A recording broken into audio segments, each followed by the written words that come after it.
Kia ora, ko Corrinne Oliver, toko ingoa, Like Minds coordinator here at Supporting Families Wairarapa.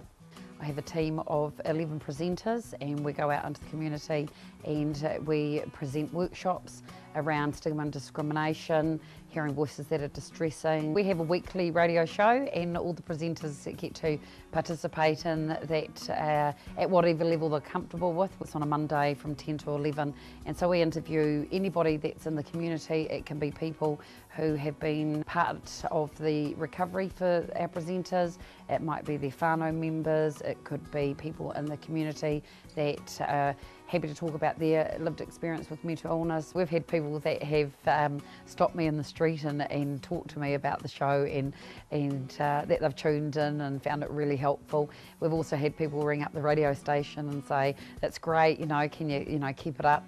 And we had awards last year and our show got an award. This year we're entering a national radio competition. That's with the interview that Daniel did with John Kerwin and that we recorded when he came to the book launch. In fact, John Kerwin at the end said to Daniel, "How long have you been a journalist for?"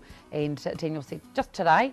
And so it was really like, wow, that's, it was a fabulous interview. And so I think that was probably a pretty surreal moment for Daniel. The first time I did the show was about October 2009. I just started on the other side of the controls and I was just interviewed another person, and then I sat behind here with Corrinne, I think, while she was doing the show, and just sort of watched and wrote notes. And I think the first time I really did it by myself, Corrinne went out for just a second, it was supposed to be just a second thing, and the song was playing in the meantime, but she came in like later, and so I was forced with no option but to just go on by myself, and yeah, it was probably the best way to do it, I think. Now I've been able to do pretty much about a show myself about once a month. It's quite weird doing the radio because I actually have Tourette's syndrome, and when when the radio's on, especially when it's live and that, I don't have tics. Like tics are just sort of the thing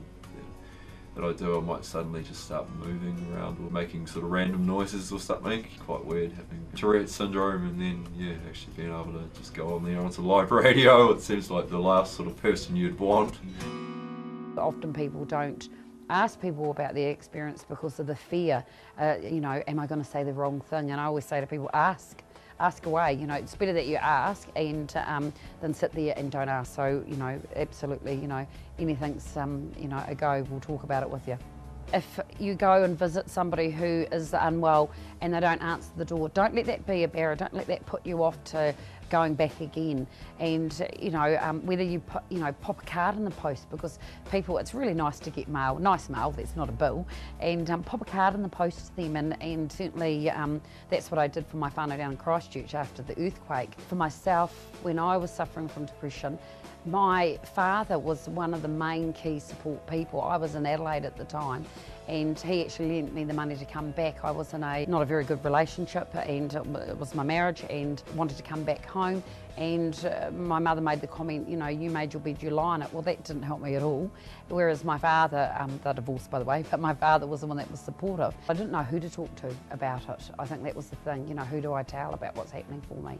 And there was also that fear of having the children taken off you because you weren't well. Having key people that stay involved is really important. Sometimes people can become overprotective of the person who's unwell because they're worried about what might happen for them out, and I suppose in the community, so they become, can become overprotective and not let their loved one actually go and do things for themselves. Part and parcel of the journey is if you can walk alongside of somebody, not in front of them or behind them, but alongside of them, and be supportive, then that makes a huge difference. We know that caregivers of somebody who's unwell, and this goes right across the board, any caregiver can burn themselves out, that like they forget to look after themselves, they're busy looking after their loved one, and they actually, forget to actually do that stuff to keep themselves well.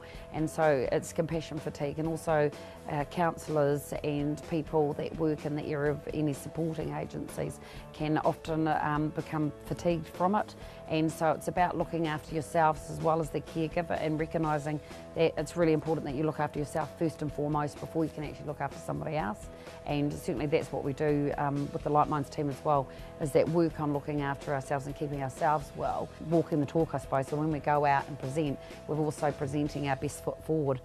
Treat your loved one or your friend the same way that you did before you found out that they had a mental illness. When my friend discovered that she had breast cancer, I went to the Cancer Society here and got some books, read up about it, and tried to find out for myself information rather than ask her all the time.